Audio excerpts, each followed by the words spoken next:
дүниеге келеді. Аспанды көреді.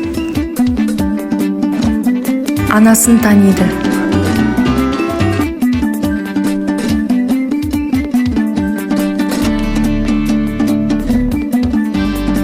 Үйірге қосылады.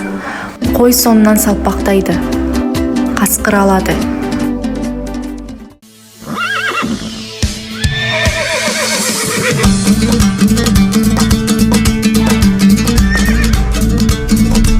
Бәйгеге ілігеді. 3-ші жүлдегер атанады. Бас бәйгені бермейтін тұлпарға айналады. Сонынан өзінен де зор жүйріктер шығады. Тұғырдан таяды.